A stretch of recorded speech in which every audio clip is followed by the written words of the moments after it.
Assalamualaikum warahmatullahi wabarakatuh. Pada kesempatan ini kita akan melaksanakan kegiatan webinar mengenai ketahanan dan strategi bisnis syariah menghadapi dampak COVID-19. Jadi, saudara-saudara sekalian, kita memiliki 3 pembicara yang sangat kompeten untuk membahas berbagai masalah yang terkait dengan industri syariah.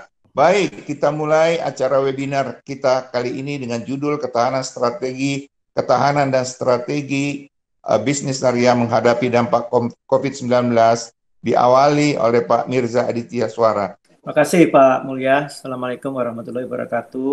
Waalaikumsalam. Kami hormati para pembicara, Pak Tony, Dirut Bank Syariah Mandiri, dan Pak Erwin dari Asosiasi Syariah. Terima kasih sudah bergabung di webinar LPPI. Saya sebagai Dirut LPPI menyatakan terima kasih, dan juga kepada para peserta webinar yang sudah bergabung untuk mendengarkan, melihat webinar LPPI terkait ekonomi syariah, terkait keuangan syariah. 2 minggu lalu kami LPPI juga mengadakan webinar terkait dampak COVID.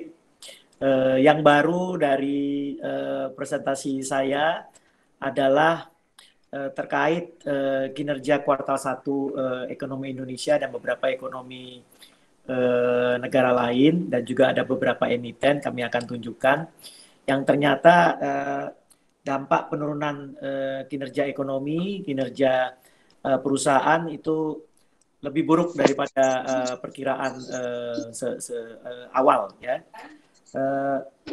Mungkin selanjutnya untuk ekonomi dunia, IMF membuat prediksi yang paling buruk dibandingkan dengan Fitch atau dibandingkan JP Morgan. IMF mengatakan bahwa ekonomi dunia turun menjadi negatif 3% tahun 2020 ini. Di chart yang bawah kita lihat beberapa revisi terhadap pertumbuhan ekonomi. Contohnya Indonesia. Sebelum COVID itu Indonesia 5,2% tahun 2020. Setelah itu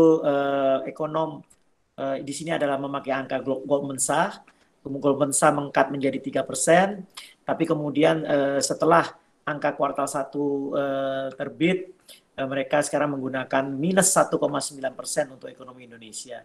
Demikian juga dengan Filipina yang tadinya positif 6,5% sebelum COVID, sekarang menjadi minus 1,9%.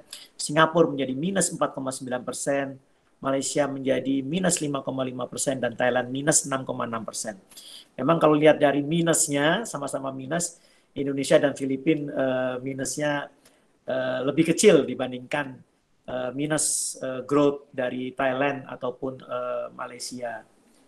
Selanjutnya, apa sih beda krisis sekarang dengan krisis 98 dan 2008? Kalau 98 itu berawal dari overheating ekonomi. Jadi ekonomi tumbuh cepat, kemudian terjadi ekspor impor negatif, orang bilang sebagai current account deficit.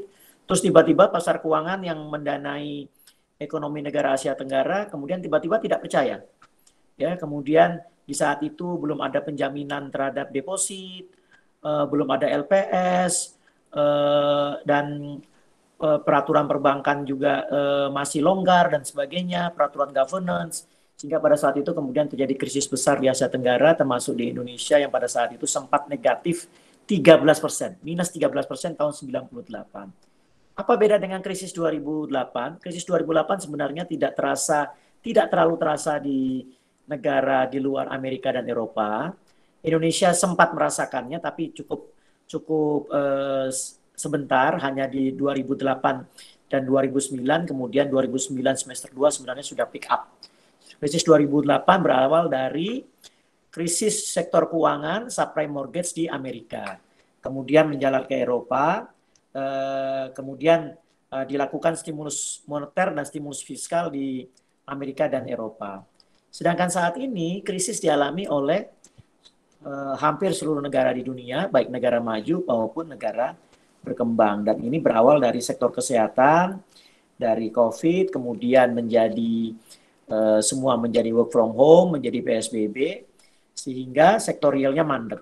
Sektorialnya mandek ya tentu semua revenue turun, kemudian setelah revenue turun ya tentu kemudian berdampak kepada sektor keuangan yang selama ini memberikan pembiayaan kepada sektorial, baik itu sektorialnya apakah rumah tangga, apakah UMKM maupun korporasi. Dan saat ini juga dilakukan stimulus moneter yang lebih besar daripada 2008 dan dilakukan stimulus fiskal yang lebih besar dari 2008. Demikian. Selanjutnya di sini tadi saya tunjukkan bahwa semua melakukan apa yang dinamakan helikopter money, yaitu gabungan dari stimulus fiskal dan stimulus moneter, dan besarnya itu luar biasa. Ya. Di halaman selanjutnya saya tunjukkan bahwa Central Bank melakukan pemotongan suku bunga secara signifikan. Amerika ini sekarang suku bunganya 0%, Indonesia suku bunganya 4,5% ya, dan sudah di-cut beberapa kali, dan semua negara melakukan pemotongan suku bunga. Dan di samping itu juga melakukan apa dinamakan quantitative easing. Quantitative easing itu apa? Quantitative easing itu adalah Bank Sentral melakukan pembelian berbagai macam surat berharga. Perbedaannya dengan tahun 2008, 2010, pada saat itu yang dilakukan pembelian surat berharga oleh Bank Sentral itu hanyalah surat berharga pemerintah.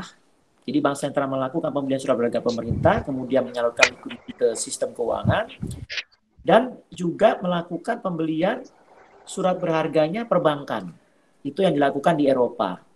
Tapi yang terjadi saat ini, banyak bank sentral melakukan pembelian surat berharga, bukan hanya surat berharga pemerintah untuk injek likuiditas ke sistem, bukan hanya surat berharganya perbankan untuk injek likuiditas ke sistem, tapi juga surat berharganya korporasi, juga surat berharganya pemerintah daerah, dan juga surat berharganya UMKM.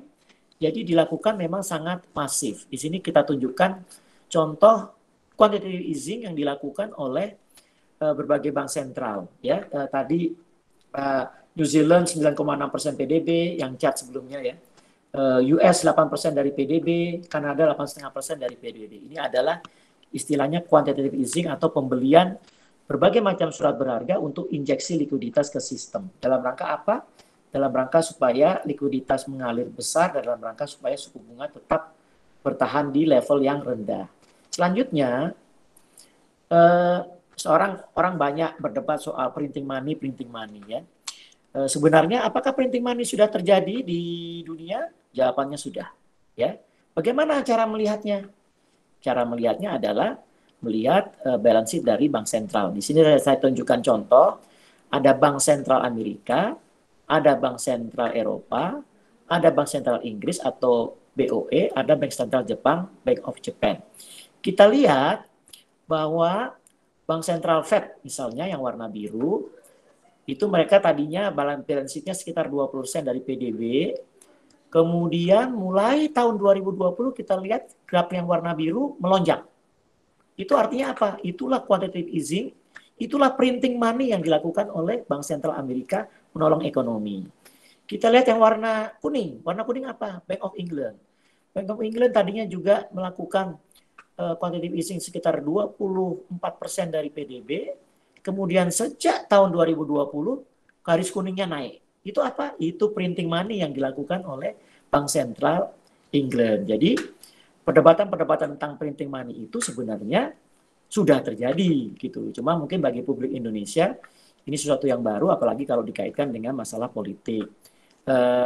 Coba kita lihat yang dilakukan di ECB. ECB bahkan melakukan quantitative easing itu sudah 40% dari PDB-nya Eropa, dan sekarang mulai tahun 2020 juga garis coklatnya itu meningkat ya menjadi 45% dari PDB.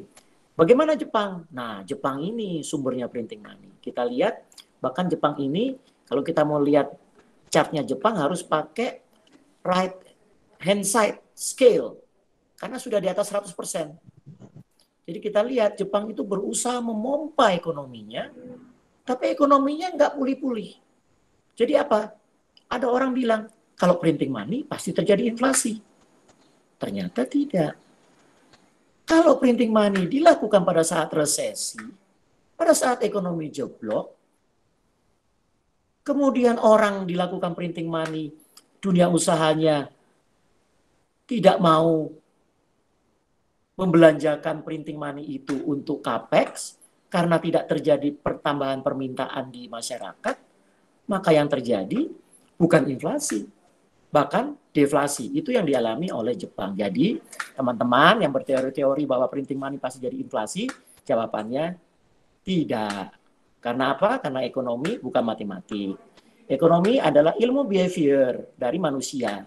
Jadi ilmu bukan 1 tambah 1 sama dengan 2. Bukan printing money pasti jadi inflasi. Tergantung situasi ekonomi pada saat itu, ya. Kemudian selanjutnya saya tunjukkan berbagai dukungan fiskal yang dilakukan oleh berbagai negara.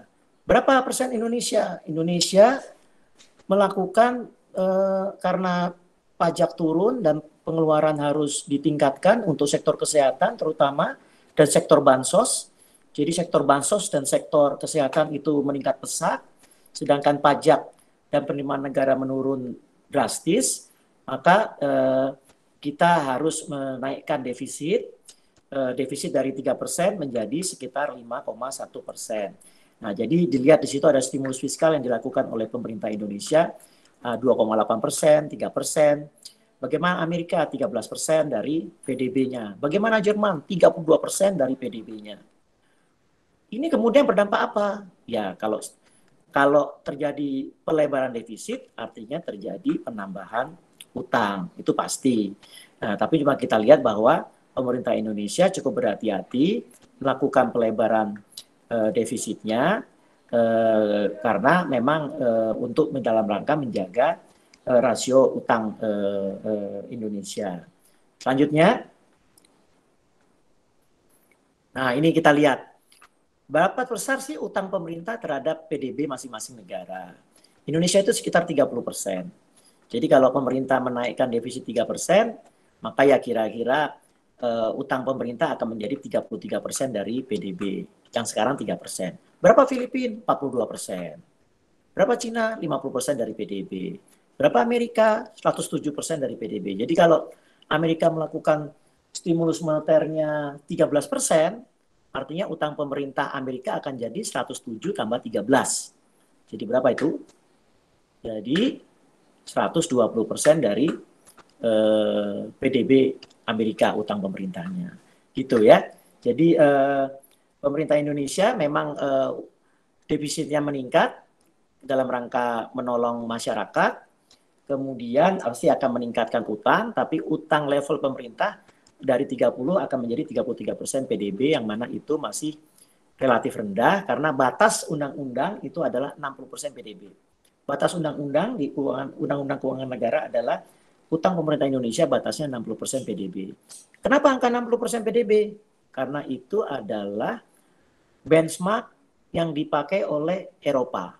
Eropa berusaha utang negara member Eropa itu 60% dari PDB. Begitu selanjutnya. Nah, tentu tambahan utang akan meningkatkan tambahan biaya bunga, begitu ya. Bagaimana cara yang konservatif untuk melihat beban biaya bunga? Adalah biaya bunga terhadap revenue di APBN. Bagaimana saat ini? Kita dulu awal-awal tahun 2000, pada waktu kita baru melakukan rekap perbankan.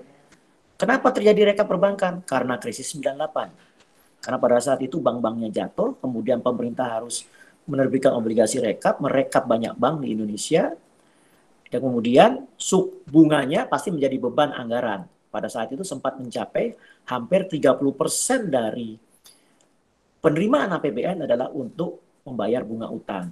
Kemudian setelah ekonomi recover mulai turun. Nah sekarang di level sekitar 10%, 11% dari revenue. Nah ini yang kita harus jaga ya. Kita harus jaga jangan sampai stimulus-stimulus ini tidak berdampak pada sektor real. Kita tentu inginnya stimulusnya berdampak pada sektor real, penularan COVID-nya turun, ekonominya recover, sehingga pengorbanan yang dilakukan oleh negara ini dengan melakukan pelebaran utang, meningkatkan beban bunga itu tidak sia-sia. Makanya memang kita juga harus tetap jaga rasio-rasio yang prudent. Selanjutnya, Indonesia adalah negara yang membutuhkan modal dari luar negeri. Ini fakta. Apa? Maksudnya apa? Kalau suatu negara pendapatan ekspornya lebih kecil daripada kebutuhan impor, dan ini kita bicara impor barang dan impor jasa, ya, untuk bayar kapal, bayar asuransi ke luar negeri dan sebagainya, bayar dividen ke luar negeri, itu negara itu namanya membutuhkan devisa dari luar negeri untuk menutup defisit dari ekspor impor barang dan jasa. Nah, ini kita lihat bahwa Indonesia di situ ada kepala yang kiri itu 2,7% adalah defisit. Nah, itu defisit itu harus ditutup dari modal dari luar negeri. Jadi memang negara-negara yang defisit itu membutuhkan modal dari luar negeri untuk masuk. Loh, kok Amerika juga defisit di situ? Iya betul, karena Amerika importnya lebih besar daripada ekspornya. Tapi karena Amerika itu adalah produsen dolar, ya bagi Amerika tidak masalah dia defisit dolar, gitu kan. Tapi kalau bagi Indonesia, kalau defisit falas itu menjadi masalah. Maka memang kita harus bisa mengelola perekonomian ini dengan baik. Nah, sehingga untuk ekonomi seperti Indonesia penting mempunyai cadangan devisa yang di chart tengah. Cadangan devisanya itu saat ini sekitar 11% dari PDB Indonesia. Kalah besar dari Brasil, kalah besar dari India, kalah besar dari Filipina terhadap PDB masing-masing. Maka dari itu kenapa kita harus perlu mengendalikan impor dan meningkatkan ekspor. Ya, karena untuk kita bisa menambal defisit, kita harus punya cadangan devisa. Untuk punya cadangan devisa harus bisa menaikkan ekspor dan sebagainya. Nah, dalam situasi saat ini, bagaimana mau ekspor, gitu kan? Karena semua juga sedang kesulitan. Nah, kita penanaman modal dari luar negeri, itu selain PMA, itu datangnya adalah di capital market, termasuk membeli surat berharga pemerintah. Surat berharga pemerintah untuk apa? Untuk menambal yang defisit itu.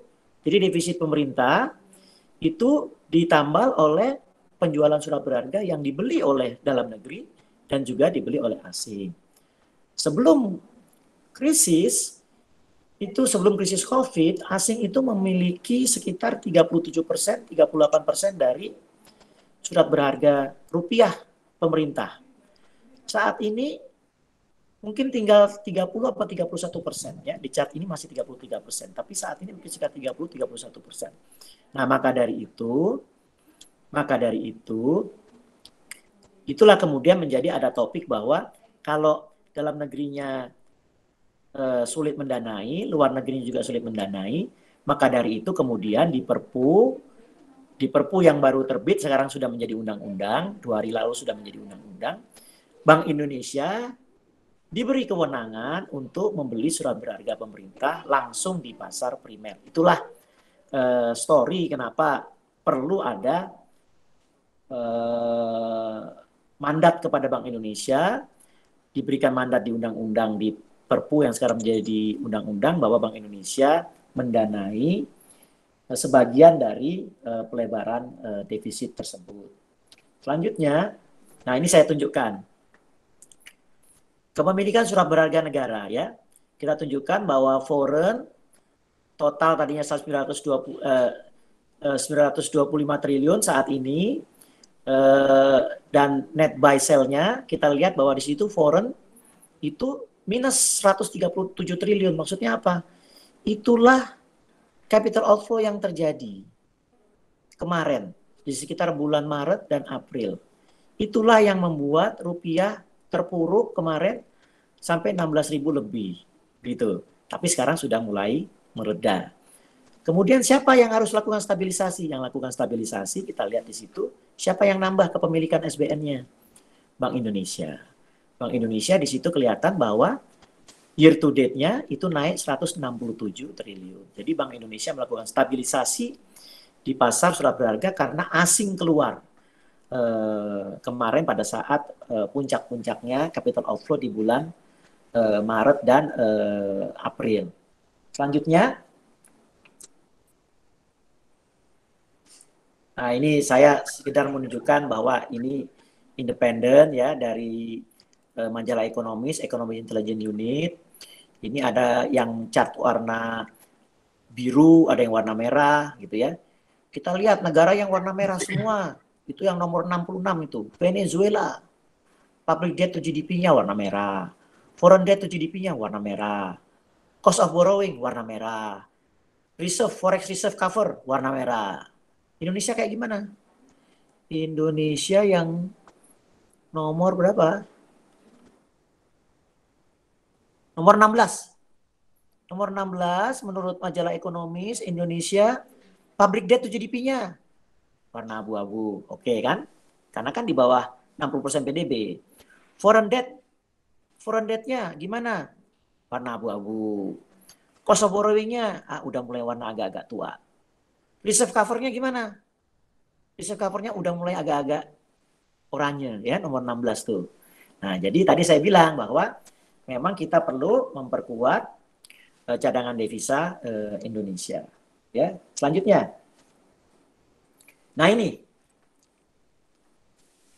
2 minggu lalu belum ada angka kuartal 1. Sekarang sudah ada angka kuartal 1. Kita lihat gimana angka kuartal 1. Banyak sekali yang merah. Prancis negatif 5,4%. Maret itu, angka Maret year on year ya. Kemudian Italia negatif 4,81%. Terus, ya Indonesia berapa? 2,97%. Tadinya diperkirakan berapa?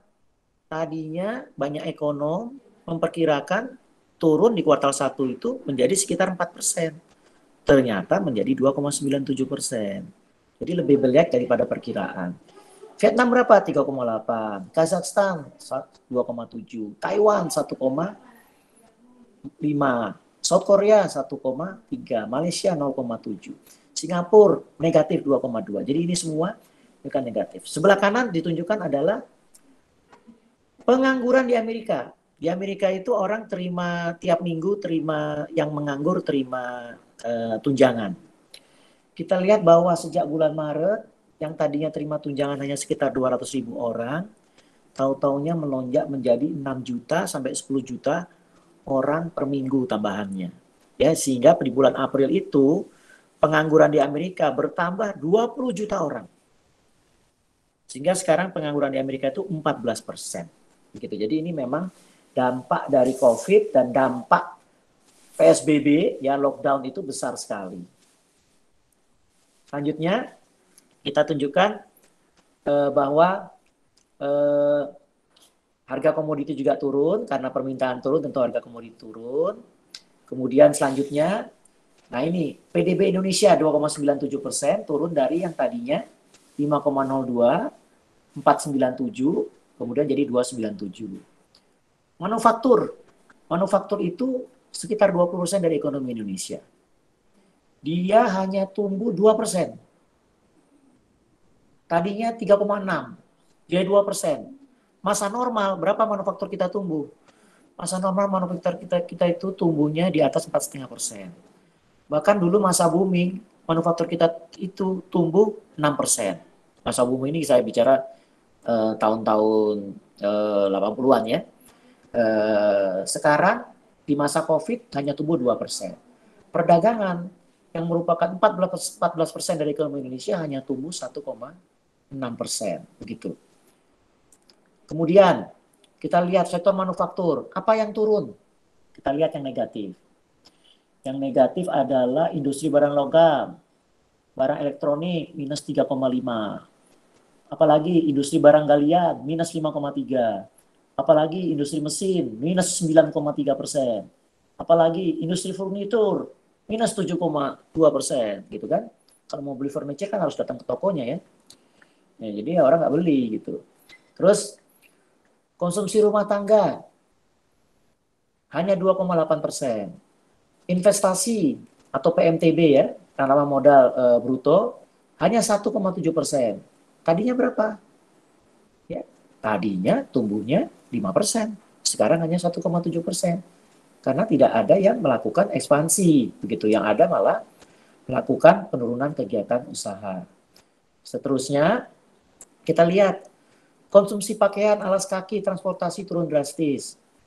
Kita lihat pakaian dan alas kaki negatif 3%. Transportasi negatif 1,8%, gitu ya. Kalau kita lihat per pulau gimana? Pulau Jawa hanya tumbuh 3,4%. Sumatera hanya tumbuh 3,2%. Kalimantan hanya tumbuh 2,5%. Bali Nusa Tenggara hanya tumbuh 0,9%. Ya. Jadi mungkin nanti Bapak-bapak, mungkin Pak Tony, Pak Erwin bisa cerita bagaimana kinerja dari debitur-debiturnya di berbagai pulau ini, begitu. Nah, ini sekarang saya tunjukkan juga contoh. Jasa Marga, selama ini kita lewat jalan tol ya, baik yang di Pulau Jawa maupun yang di Sumatera, mungkin ada di pulau lain yang sudah ada jalan tol, tapi kebanyakan di Pulau Jawa dan Sumatera mungkin. Traffic turun drastis. Weekend turun 70%, overall turun 50%, ya. Penjualan semen gimana? Penjualan semen bulan April, ini sudah ada data bulan April. Pulau Jawa, penjualan semen turun 11%, ya. Ya, orang nggak berani panggil tukang datang ke rumah, ya. Orang tidak lakukan pembangunan renovasi rumah maupun pembangunan baru.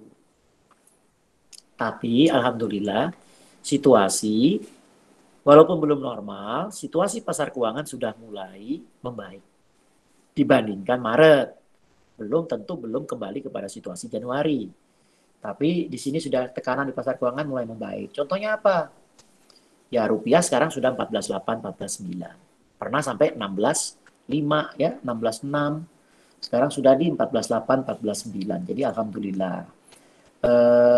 Yield surat utang pemerintah yang 10 tahun tadinya 8,3, sekarang sudah di 7,8. Memang belum kembali ke level 6,8, 6,5 sebelum krisis Covid, tapi sudah lebih baik daripada puncak volatility di bulan Maret. Ya, mungkin saya langsung ke ada survei dari Dirjen Bea dan Cukai ini. Bea Cukai melakukan survei. Di sini ada 315 perusahaan terdampak berat. Terdampak berat itu apa? Penurunan 26% sampai 50%. Ini yang import ya. 315 perusahaan tersebut, 79 perusahaan adalah industri pakaian jadi. Ya. Ini di halaman terkait survei DJBJ ya, ketahanan sektor industri berbasis impor. Ada 164 perusahaan terdampak sangat berat. Apa itu? Ternyata industri pakaian jadi juga, 63 industri pakaian jadi. Yaitu penurunan sampai 51 sampai 75%. Ada sektor terdampak ekstrim berat, ada 73 perusahaan, yaitu penurunan sales 76% sampai 100% penurunan. 100% penurunan artinya tidak punya order ya. Itu apa? Ada 35 dari 73 itu adalah industri pakaian jadi juga. Dan industri tekstil ada 15. Jadi situasi memang berat sekali dialami oleh pakaian jadi, tekstil, karena dalam negerinya macet, maksudnya sektor usahanya berhenti, ekspornya juga berhenti. Kita lihat dampak COVID terhadap ekspor, nih survei DJBJ ya, ketahanan sektor industri berbasis ekspor. Ada 347 perusahaan ya yang mengalami penurunan ekspor 26% sampai 50%. 81 adalah industri pakaian jadi. 34 adalah industri kulit. Kemudian sektor terdampak sangat berat, ada 217 perusahaan. Penurunan 51 sampai 75%. Yaitu apa? 72 adalah industri pakaian jadi juga. Dan 18 adalah industri tekstil. Jadi memang berat dialami oleh teman-teman di berbagai sektor, utamanya di tekstil dan pakaian jadi ini. Pak Mirza, 5 menit lagi, Pak. Oke, Pak. Nah, sekarang pemerintah melakukan stimulus. OJK melakukan pelonggaran aturan terkait provisioning, ya, terkait CKPN, terutama terkait UMKM, dan kemudian yang non UMKM adalah pilarnya cuma satu, ya, satu pilar dipakai begitu. Kemudian pemerintah melakukan stimulus fiskal, ada bansos, ada sektor kesehatan. Tapi kemarin ada PP yang terbit, ya. Saya langsung mungkin ke ada program dukungan ekonomi nasional, yaitu pernyataan modal negara, penempatan dana pemerintah, investasi pemerintah, dan penjaminan. Saya di slide 33 nih. Saya di slide 33.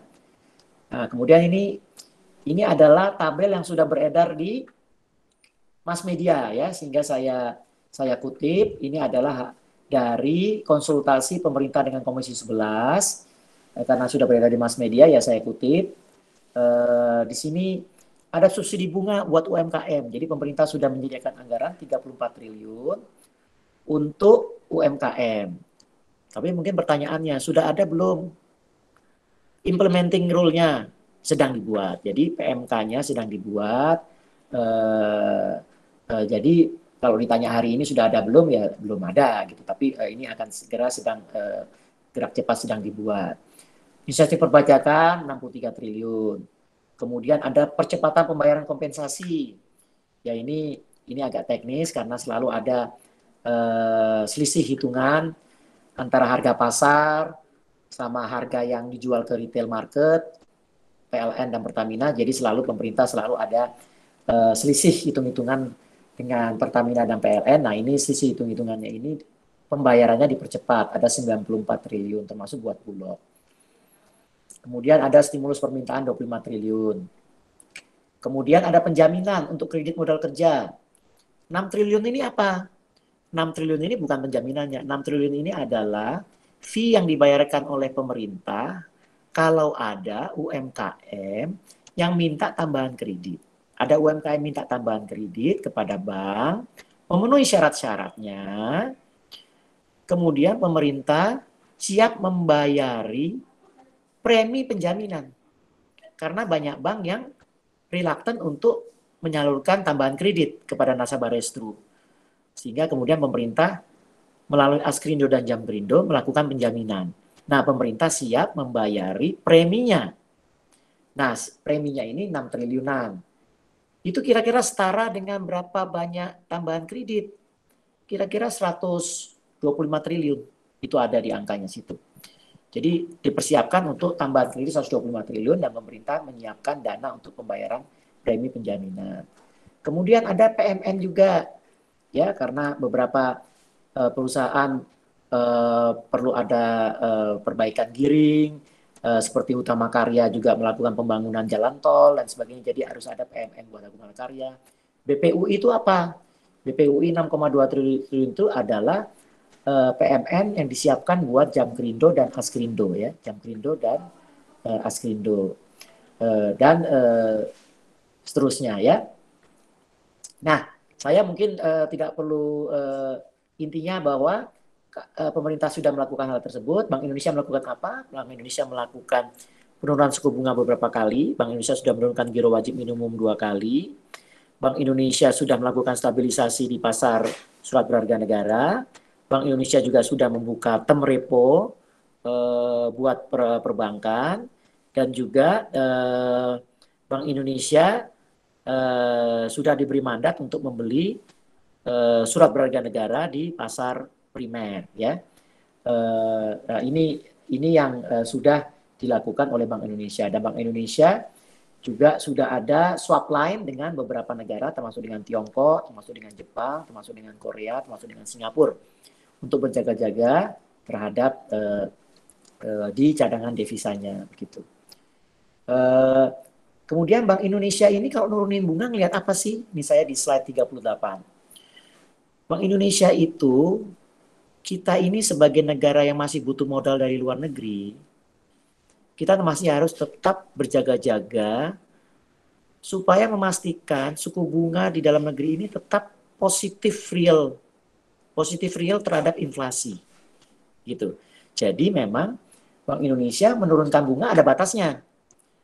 Kalau inflasi kita misalnya 3, sulit bagi Bank Indonesia menurunkan bunga di bawah 3. Kalau inflasi kita 2, Bank Indonesia bisa nurunin sampai 3, gitu.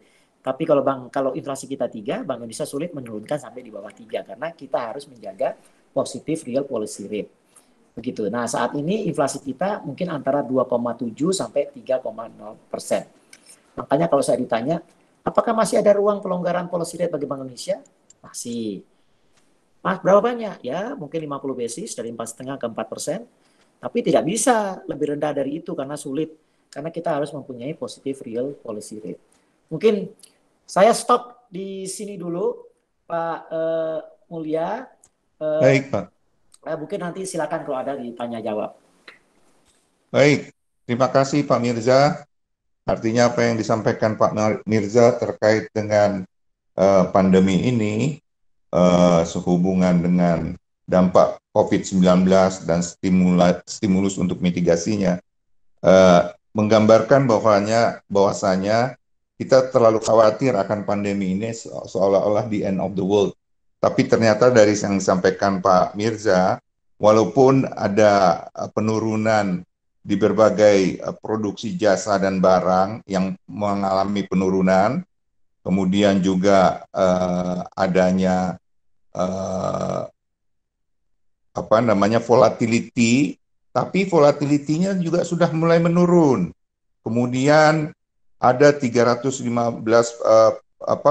perusahaan terdampak berat, 164 sangat berat dan 72 ekstrim berat, dan khususnya itu di pakaian jadi yang mengalami penurunan sangat parah. Tetapi kalau kita lihat lagi dari berbagai yang disampaikan Pak Mirza, ternyata Indonesia ini berada di nomor 16 dengan beberapa indikator yang diperlihatkan yang lebih baik dari negara-negara berkembang lainnya. Kemudian juga nilai tukar sekarang sudah berada di 14.800 sampai 14.900, yang tadinya sempat menyentuh 16.000. Kemudian kita juga melihat berbagai bauran kebijakan Bank Indonesia sudah mendorong dan bisa menjaga pada positive real interest rate policy. Jadi intinya kita dari apa yang disampaikan Pak Mirza, pandemi ini harus kita hadapi dengan wise dan jangan menutup semangat kita. This is not the end of the world. Kira-kira begitu. Mari kita selanjutnya meminta Pak Tony Eko Boy Subari untuk mempresentasikan atau sharing mengenai Bank Syariah nih Pak Tony, mengenai strategi Bank Syariah dan mitigasi risikonya di pandemi COVID-19 ini. Monggo Pak Tony.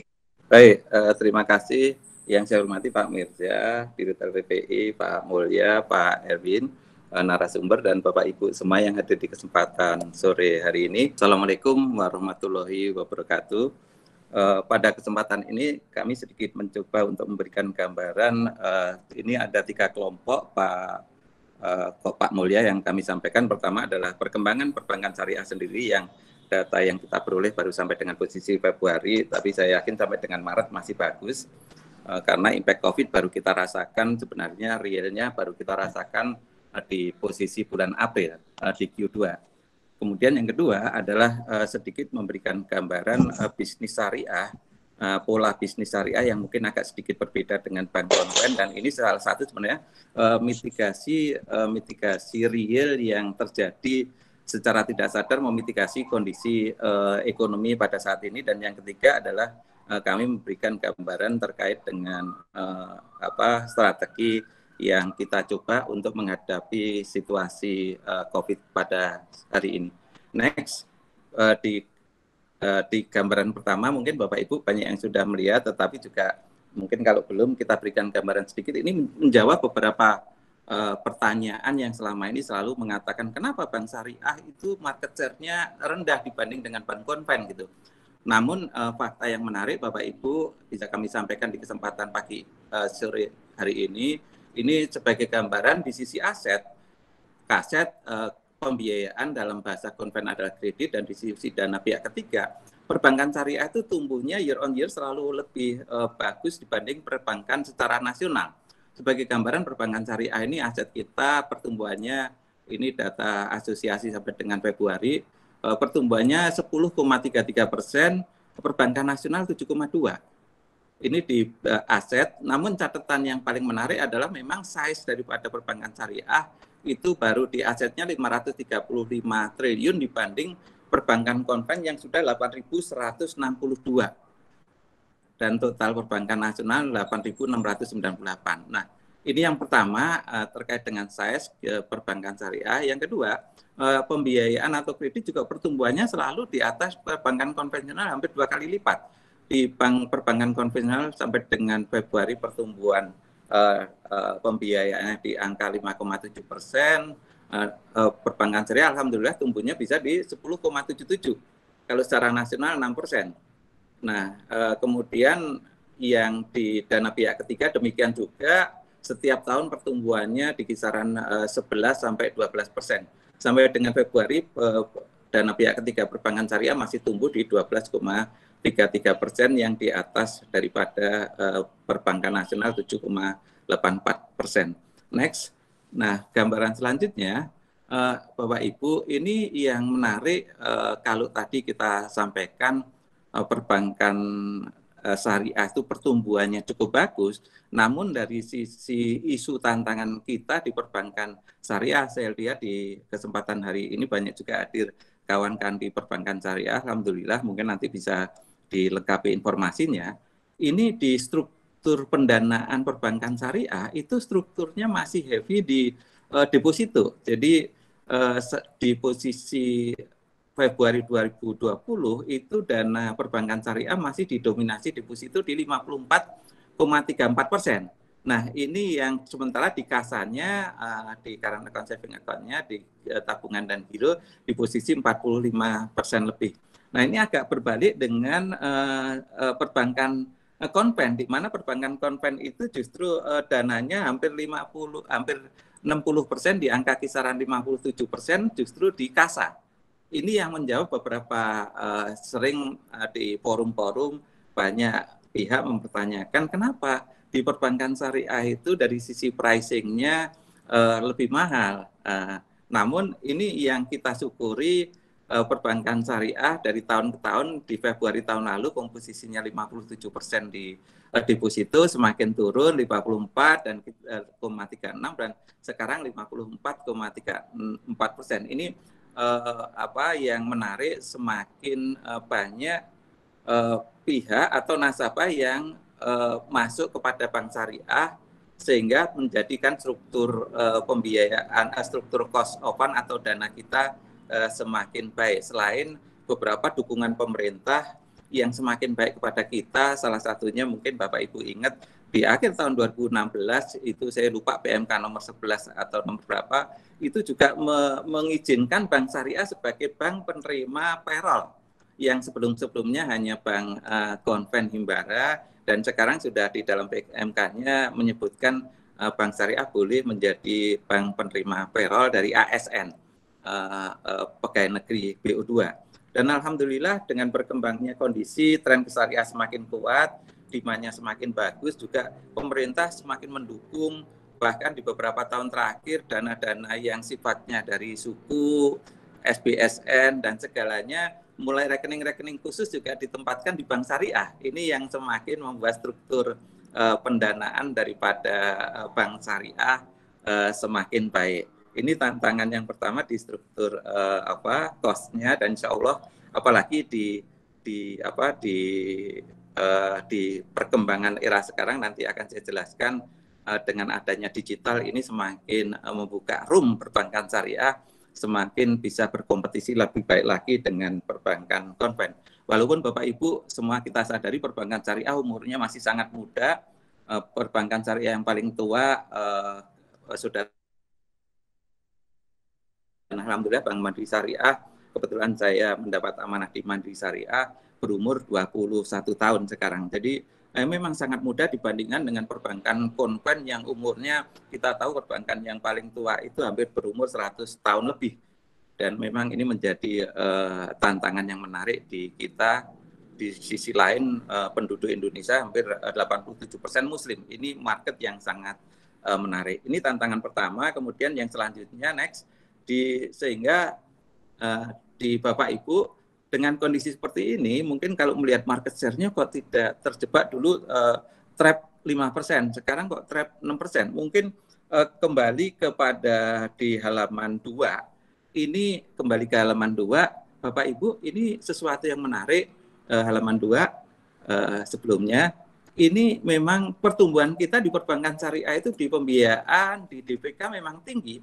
Namun kalau kita lihat sebagai ilustrasi, itu perbankan syariah di pembiayaannya 366 triliun, perbankan konven itu 5.293 triliun, sehingga kalau bank syariah tumbuh 10% per tahun itu 36 triliun gitu ibaratnya, 36-37 triliun. Bank konven hanya dengan tumbuh 5%, itu kalau 10% aja udah 529 triliun. Itu 10%, setengah persen, 5%-nya sudah hampir 260 triliun.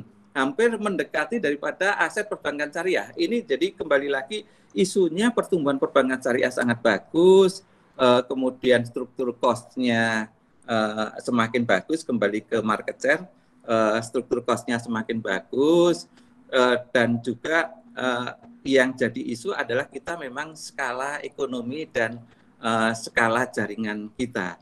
Next sebagai gambaran, tapi kita syukuri market share tadi semakin bagus di 2019 akhir itu market share kita di aset 6%, 6,99 di DPK sekarang naik 6,99, hampir 7%. Nah, Bapak Ibu, isu yang lain adalah tantangan kita di perbankan syariah. Nanti baru kita masuk kepada isu tantangan kita di COVID dan mitigasinya, strategi dan mitigasinya. Ini juga menarik karena umur kita perbankan syariah itu baru di kisaran 28 tahun, 20 tahun, dan di bawah 20 tahun. Ini sebagai gambaran, ini jaringan, ini juga menentukan. Karena kami pernah melakukan riset pakai pihak ketiga, itu masih sampai dengan tahun 2017-2018, itu nasabah itu masih jaringan itu menjadi 5 besar juga menjadi pertimbangan. Nah, ini sebagai gambaran tahun Februari 2020, jaringan bank konven itu sudah ada 28.775, bank syariah 2.300. Sehingga kalau kita bicara penduduk Indonesia 260 juta, saya ngebayangin artinya bank konven dengan 28 juta atau 29.000 jaringan, hampir 10.000, setiap 10.000 penduduk diservis oleh satu jaringan. Nah, sementara di perbankan syariah jaringan kita karena bank syariah itu sekarang hanya ada 14 bank umum syariah dan ada kalau tidak salah 22 UUS, ini baru 33, sementara perbankan nasional totalnya ada 110 termasuk perbankan syariah di dalamnya. Memang di sini menjadi tantangan juga bagi kita perbankan syariah yang masih sangat muda ini dengan jaringan 2.312 ini boleh dikatakan kalau gitu kita setiap 100.000 penduduk atau lebih baru dilayani oleh satu jaringan. Ini tantangan sendiri di kita di perbankan syariah sehingga impact-nya tadi yang mungkin di sisi DPK-nya juga strukturnya, kemudian juga di pertumbuhannya. Nah, ini jadi tantangan sendiri, tapi alhamdulillah sekali lagi yang tadi saya sentuh bahwa dengan era digital dan didorong dengan kondisi Covid, orang PSBB, social distancing ini mendorong masyarakat perilakunya kepada digital. Dan ini insya Allah saya optimis dengan kawan-kawan perbankan syariah ke depan dengan kondisi seperti ini, dengan masyarakat terbiasa dengan digital dan digital perbankan syariah juga semakin baik, kita optimis kita akan bisa lebih masuk kepada masyarakat karena isunya perbankan syariah itu literasi dan inklusi keuangannya baru di kisaran di 9% gitu. Nah, ini yang jadi tantangan di perbankan syariah. Next selanjutnya ini Bapak Ibu kami sangat bersyukur, terima kasih dukungan semua pihak dari regulator dan semuanya dari nasabah, dari masyarakat. Dari 110 perbankan syariah di Indonesia ini yang ada di Indonesia ini alhamdulillah di 30 besar bank di Indonesia itu bank syariah sudah masuk. Ini sebagai gambaran bahwa Mandiri Syariah dari sisi total aset sampai dengan Februari itu sudah masuk di 16 besar bank nasional. Artinya dengan aset 114,9 triliun ini sudah di 16 besar bank nasional, BNI Syariah 51 triliun, kemudian di muamalah di 50 triliun. Itu dari sisi aset. Kemudian dari sisi DPK, di sisi DPK bahkan di perbankan syariah urutannya lebih tinggi lagi. Mandiri Syariah itu sudah masuk di 11 besar perbankan nasional di DPK-nya dengan total DPK 202 triliun, di BNI Syariah 45 triliun, dan di muamalat 40 triliun. Dan kemudian di tabungan ini lebih menarik, Bapak Ibu, lebih menarik bahwa masyarakat ada suatu survei riset kita, riset pemakai pihak ketiga, itu yang menarik bahwa masyarakat syariah itu nilai individu, nilai spiritual individu. Jadi masyarakat kalau boleh kita sepakat, artinya ketika syariah itu nilai individu, memang target market kita harusnya adalah individu. Karena value kesyariahan adalah value individu, bukan value perusahaan. Ada satu riset yang menarik di kami di 2017, mungkin nanti kalau ada kesempatan, ini ada riset kita pakai pihak ketiga, itu kita pengen tahu preferensi nasabah syariah itu seperti apa sih. Kita baru tahu bahwa di 2018 bahwa preferensi nasabah individu ketika milih bank syariah itu reputasi banknya dulu. Jadi reputasi banknya, kemudian nama besar banknya, dan segalanya, kemudian baru prinsip kesyariahan.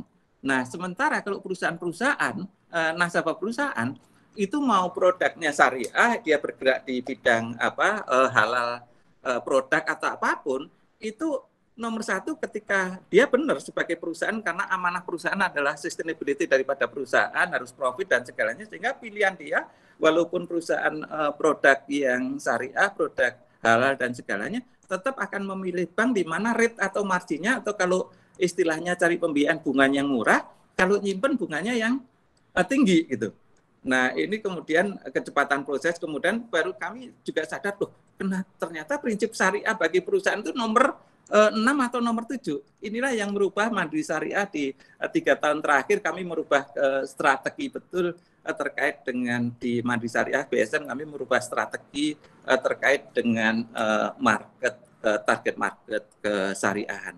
Next, balik ke tadi di perbankan. Nah, ini yang alhamdulillah dengan strategi ini kembali lagi sebenarnya syariah ada individu. Ini yang menarik dengan masyarakat syariah Indonesia yang 87%, penduduk Indonesia sekitar 260 juta, berarti sekitar 210 juta adalah penduduk muslim. Ini menarik sehingga kami alhamdulillah dengan kawan-kawan perbankan syariah itu dana di tabungan itu cukup tinggi. Itu Mandiri Syariah, bahkan ini sumber datanya dari statistik perbankan syariah OJK. Kami juga surprise ternyata bahwa Mandiri Syariah di tabungannya itu urutan 6 dari nasional gitu. Ini kami syukurin, terima kasih Bapak Ibu semuanya dan juga nasabah dan stakeholder yang mendukung pertumbuhan perbankan syariah. BNI Syariah juga di urutan 12, muamalah di 20, BNI Syariah maaf di 12, di muamalah di 20 dan di BRI Syariah di 24. Demikian juga dengan pembiayaannya kita juga udah masuk di 30 besar perbankan syariah. Alhamdulillah juga Mandiri Syariah di 16 dan juga dari sisi profit juga semakin masuk di kelompok besar. Next, kemudian Bapak Ibu, ini juga salah satu yang kalau di kawan-kawan perbankan syariah sebenarnya risiko terkait dengan kondisi makro ini secara natural juga ada termitigasi sendiri dengan konsep bisnis kita di syariah. Kita sadar tidak sadar bahwa bisnis kita ini kalau saya yakinin, saya 27 tahun di perbankan konven dan alhamdulillah mendapat amanah 3 tahun terakhir di perbankan syariah dan alhamdulillah ini di tahun keempat. Saya bersyukur sekali, saya yakini ini adalah bisnis yang selalu Pak Mulya katakan pada suatu titik ini kita akan bertemu dengan bank konven karena pada konsep dasar syariah itu bisnisnya adalah kalau kami simpulkan harus adil, seimbang maslahat. Kemudian yang kedua, kalau Pak Mulya selalu katakan di sustainable finance sekarang itu menganut konsep tripis, profit, people, planet, bahwa perusahaan harus tetap profit tetapi harus memperhatikan keberlangsungan manusia, people, dan kemudian planet. Dan konsep syariah ini adalah konsep yang bagus sekali. Ini konsep yang saya katakan adil karena konsepnya ini konsep bagi hasil. pendana atau pihak ketiga, Bapak Ibu ini pemain bank syariah sangat paham sekali konsep kita bahwa orang menaruh di giro tabungan deposito itu ada konsep wadiah, akadnya wadiah itu titipan tanpa bagi hasil, artinya simpanan tanpa bunga dan tiap tahun semakin berkembang. Mungkin sharing ke Bapak Ibu, kami bersyukur bahkan di Mandiri Syariah kami punya tabungan wadiah itu pertumbuhannya tiap tahun itu sekitar 15-20%. Jadi kita yakini market syariah itu adalah market yang sangat spesifik yang sebenarnya tidak sensitif asal mengenai target marketnya, tidak sensitif terhadap pricing gitu. Ini konsepnya. Kemudian konsep kedua akad mudharabah, konsep yang menginvestasikan dengan konsep bagi hasil, kemudian ditempatkan di bank syariah, kemudian kita tempatkan kepada nasabah yang memerlukan dengan konsep bagi hasil juga, dengan konsep jual beli, bagi hasil atau sewa menyewa. Nah, ini natural mitigasi daripada risiko kita adalah bahwa pada saat konsep kita bagi hasil dengan nasabah pengguna dana, kita konsepnya bagi hasil. Sehingga ketika bagi hasil kondisi nasabahnya turun, bagi hasil kita turun kepada nasabah deposan itu juga turun. Sehingga secara natural sebenarnya ada mitigasinya yang mitigasi yang sangat bagus. Sehingga sebenarnya kita tidak tertekan apabila bank konven itu Bapak Ibu sangat paham ketika deposannya itu meminta fixed income dengan perjanjian fixed income, fixed rate, misalkan minta deposito dengan angka 6% dan segalanya. Kemudian pada saat bagi hasil, apalagi dalam kondisi COVID ini kita tahu semua bahwa sekian persen, mungkin sekian persen daripada portofolio kita restrukturisasi berimpact kepada revenue daripada bank turun. Nah, ketika bank konven itu revenue-nya turun, fixed cost-nya tetap ini menjadi tantangan sendiri. Sementara kalau kita di bank syariah, revenue kita turun, kita bagi hasil kepada deposan juga turun. Ini sekali lagi natural mitigasi yang sangat bagus di perbankan syariah. Hanya tantangannya di perbankan syariah kita harus akui masih ada dana-dana yang karena strukturnya sekali lagi kita masih muda. Kemudian juga untuk perkembangan bisnis mungkin dikawankan di perbankan syariah ada struktur pendanaannya yang sifatnya perjanjiannya sifatnya agak semi fix gitu. Semi fix itu yang menjadi tantangan. Kita harus merubah strategi kita kepada di dana yang syariah, dana yang benar market syariah. Ini yang kita bicara dari sisi dari sisi perbankan syariah terkait dengan sebenarnya ada natural mitigasi yang ada di perbankan syariah. Next. Nah, ini yang ketiga Bapak Ibu yang sangat menarik, mungkin informasi kita sudah sama-sama paham bahwa di neraca dan laba rugi kita ini ada unsur, bukan hanya unsur di komersial, tapi ada unsur sosial, dan ini tepat sekali di kondisi COVID, di kondisi krisis saat ini Bapak Ibu kita paham bahwa di dalam laba rugi kita setelah penerimaan bagi hasil kita ini dengan bahasa konven ya, ini sebenarnya bukan bahasanya seperti ini. Kalau laba rugi dilihat seakan-akan ada cost-off, ini kan margin bagi hasil gitu. Nah, kemudian setelah pendapatan margin dikurangi dengan nisbah, kemudian dikurangi ditambah dengan fee-based, dikurangi dengan overhead cost dan segalanya. Ini PIPOP kita, pendapatan operasi sebelum tax dan segalanya, itu kita ada zakat 2,5% zakatnya. Ini yang tidak ada di perbankan konven, bahwa di dalam laba rugi kita sebelum pajak dikurangi dulu dengan zakat 2,5%. Ini konsep yang saya katakan ini yang sangat tepat sekali di perbankan syariah, konsep adil, seimbang, maslahat, konsep trace bisnis kita adil, bagi hasil, sehingga seperti gelombang ketika penerimaan turun, bagi hasilnya turun dan segalanya, ini mitigasi juga. Kemudian ketika penerimaan naik, bagi hasil kita naik, karena konsep kita dengan nasabah kan percentage daripada penerimaan, daripada bagi hasil. Nah, kedua itu tadi secara bisnis, kemudian secara bisnis adil, yang kedua secara unsur selain komersial, unsur sosialnya, di sinilah ada zakat untuk umat. Nah, inilah yang alhamdulillah Bapak Ibu kawan-kawan perbankan syariah pasti sangat paham, dan industri syariah. Disinilah kita bisa gunakan dana kita, zakat kita, alhamdulillah sebagai contoh kita gambaran sedikit terhadap BSM tahun 2019, zakat yang harus kita keluarkan itu total petik 2. Iya. Tutup kurung. Nah. Iya.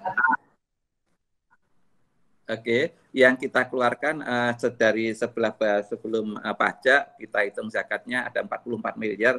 Jadi benar-benar kita pada saat kondisi seperti ini, bukan hanya kondisi seperti ini aja, zakat kan asnafnya juga jelas. Kita bisa gunakan dana-dana itu untuk kegiatan-kegiatan sosial kemasyarakatan untuk membantu masyarakat yang kena impact COVID. Itu salah satu selain tujuan-tujuan penggunaan lainnya. Baru kepada pemerintah yang kita katakan bahasa Bank Konven, kalau bahasa Bank Syariah, kawan-kawan Syariah mengatakan konsep bisnisnya adil, seimbang, bisnis dan sosial, dan masyarakat memberikan kemanfaatan gitu.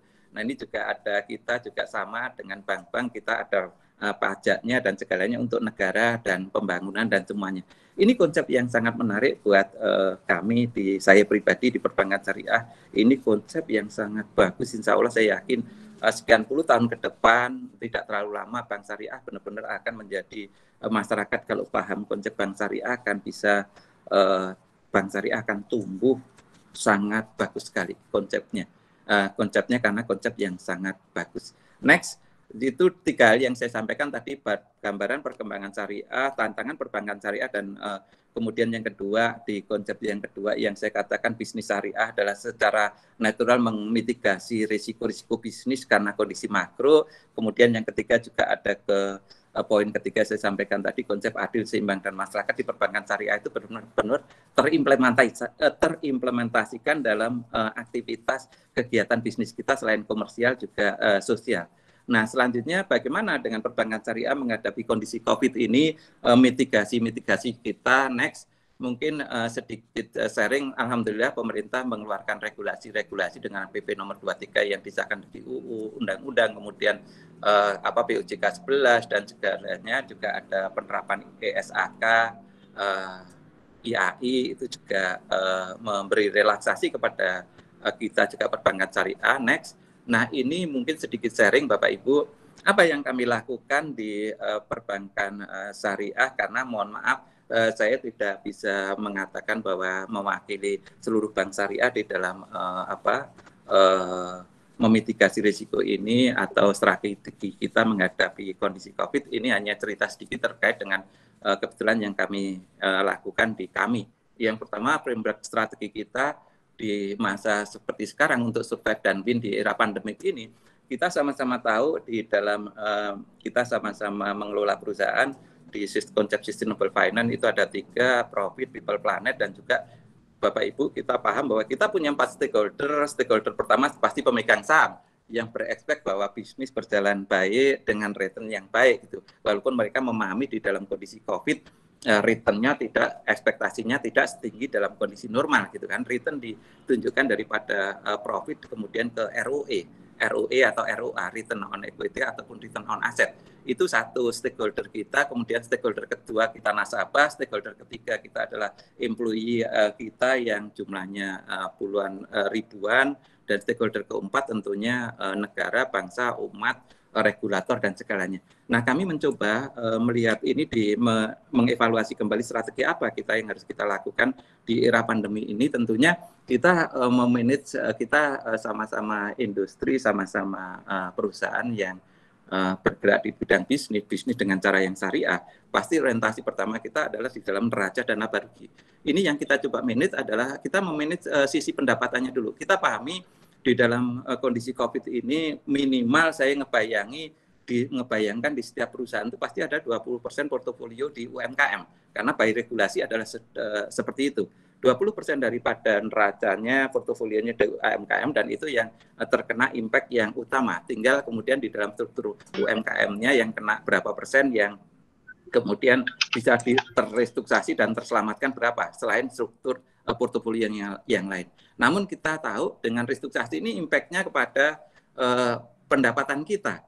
Pendapatan kita akan terhit di revenue kita akan terhit karena restrukturisasi, karena kita sepakat seperti tadi di struktur skemanya Pak Mirza juga ada digambarkan bahwa kita tahu, kita petakan nasabah kita yang terhit pendapatannya atau revenue-nya 20-25%, 25% sampai 50%, 50 sampai 75 ke atas gitu.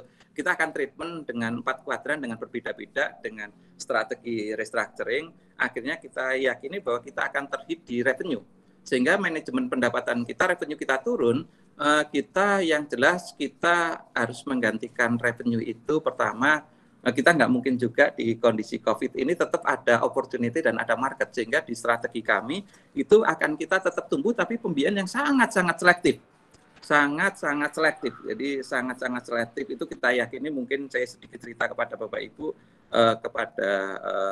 itu kita strategi kita tumbuh kepada misalkan apapun market demand tetap ada walaupun turun, itu misalkan kita tumbuh di pada demand nasabah yang di fixed income, di pendapatan tetap, gaji tetap, itu tetap ada. Gaji tetap dan segalanya itu tetap ada. Jadi kepada perusahaan wholesale pun kita sangat selektif. Tetap ada perusahaan-perusahaan di era seperti sekarang, walaupun secara umum penurunan, tetapi ada yang di dalam strukturnya tetap kondisi keuangannya tetap akan bisa bertahan, bahkan beberapa perusahaan kondisinya baik gitu.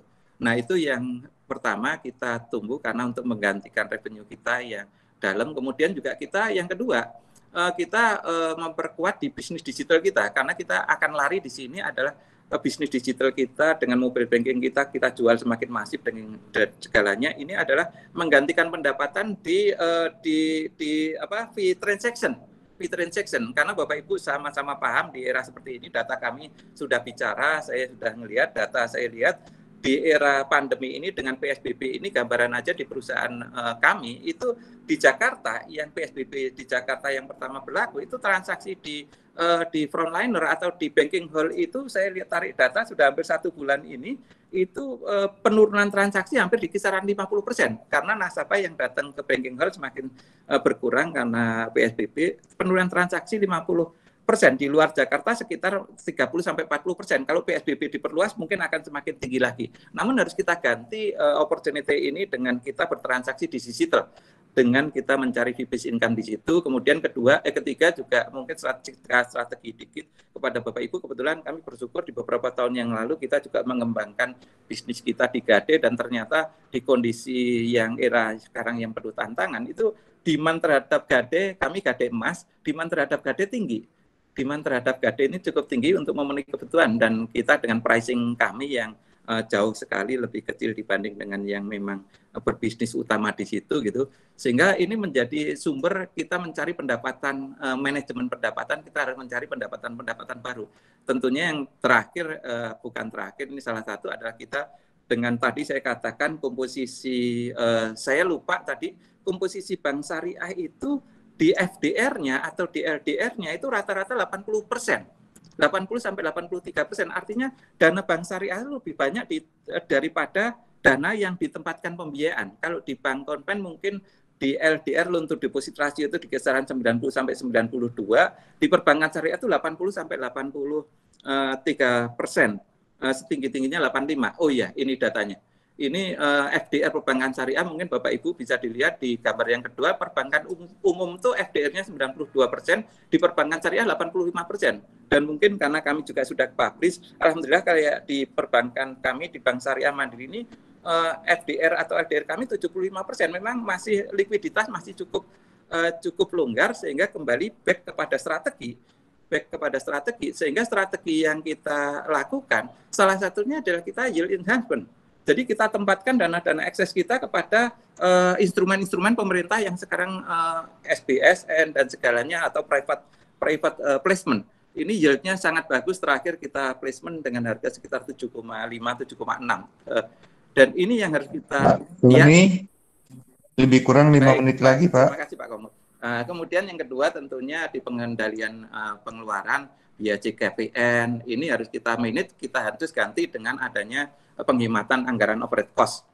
Dan juga kita harus bicara kembali lagi kami melakukan sumber dana, kita cari sumber dana yang non deposito tentunya untuk mengurangi cost di cost of fund. Itu kemudian juga cost kita manage di sisi IT, investasi, mana yang mendesak, mana yang tidak mendesak, capex, dan ini kita manage semuanya di pengendalian pengeluarannya, kemudian di stakeholder-nya juga kita manage, kita nasabah ekspektasinya sekarang layanannya nggak mau datang ke cabang, jika kita harus berpromosi dengan strategi kita di digital dan segalanya. Dan yang penting Bapak Ibu di industri perbankan syariah, mohon kita saling bahu-membahu, dan juga di regulator bahu-membahu harus menjaga reputasi untuk meyakinkan customer bahwa bank syariah ini adalah bank aman, sehingga tidak ada, insya Allah tidak ada penarikan dana dan segalanya.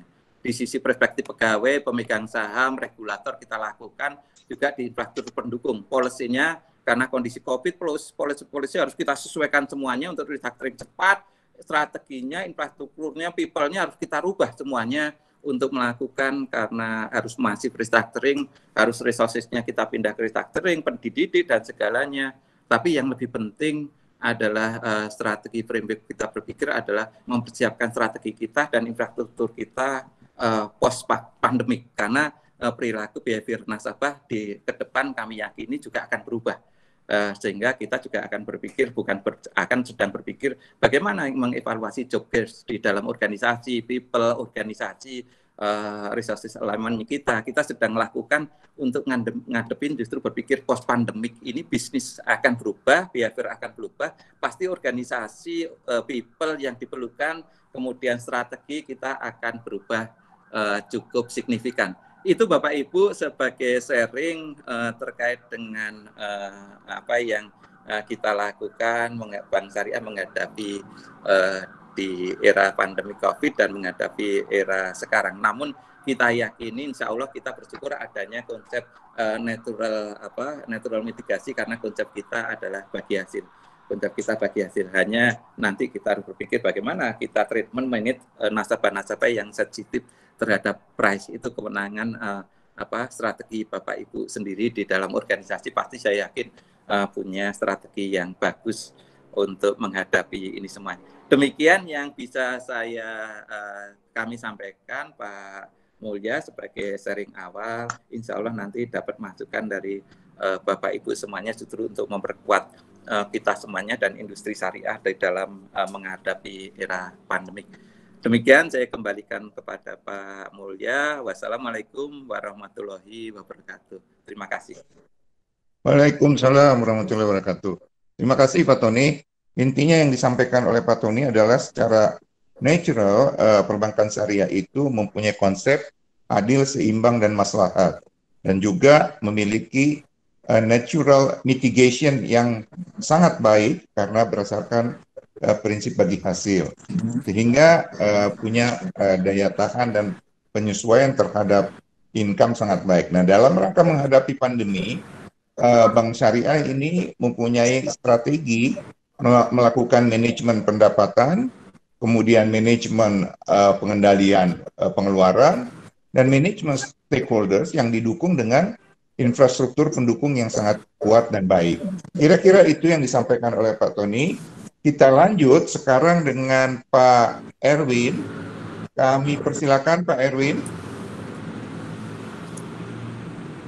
Bismillahirrahmanirrahim. Assalamualaikum warahmatullahi wabarakatuh. Izin Pak, ini barangkali karena mendekati waktu asar juga, saya akan berhenti nanti pada saat azan asar ya Pak. Jadi mudah-mudahan saya bisa selesaikan sebelum asar. Baik, Bapak dan Ibu sekalian, terima kasih. Mudah-mudahan sharing kali ini bisa bermanfaat buat kita semua. Tadi Pak Mirza sudah memberikan paparan tentang dampak COVID, walaupun gambarannya global, tetapi saya barangkali lebih ke lokal dan Indonesia. Di sini data-datanya kita lihat angka bertumbuh terus, dan kalau kita lihat yang berdampak barangkali di kita adalah ada sekitar 1 juta jamaah umroh per tahun dan juga 221.000 jamaah haji yang terdampak akibat larangan umroh, yaitu sejak 26 Februari 2020 kemarin. Berdasarkan data Kemenaker kita juga lihat ada sekitar 1,7 juta pekerja yang terkena PHK dan dirumahkan. Lalu kalau dari sisi penjualan sepeda motor sudah turun sekitar 1,94 juta penjualan yang turun dibanding tahun sebelumnya. Kita lanjut lagi, ada sekitar 12.700 penerbangan dibatalkan, kemudian ada angka turis juga turun, dan juga perhimpunan hotel dan seterusnya juga turun, lalu pendapatan di sektor layanan udara juga turun cukup signifikan. Kalau kita lihat juga dari hasil kajian yang dilakukan oleh Dikut EFC Analysis juga menyebutkan bahwa industri yang mengalami potensial loss atau potential loser itu salah satunya adalah financial services. Di antaranya tentu ada asuransi syariah dan juga di sini ada perbankan syariah. Kalau kita lihat lagi atas dampak yang terjadi saat ini kalau kita lihat langsung dampak bagi industri asuransi syariah adalah pertama adalah ekonomi atau daya beli masyarakat yang menurun. Kemudian yang kedua adanya pabrik dan usaha yang tutup atau berkurang. Kemudian budget asuransi bisa jadi hilang atau setidaknya menurun. Sementara di sisi lain kriminalitas justru meningkat.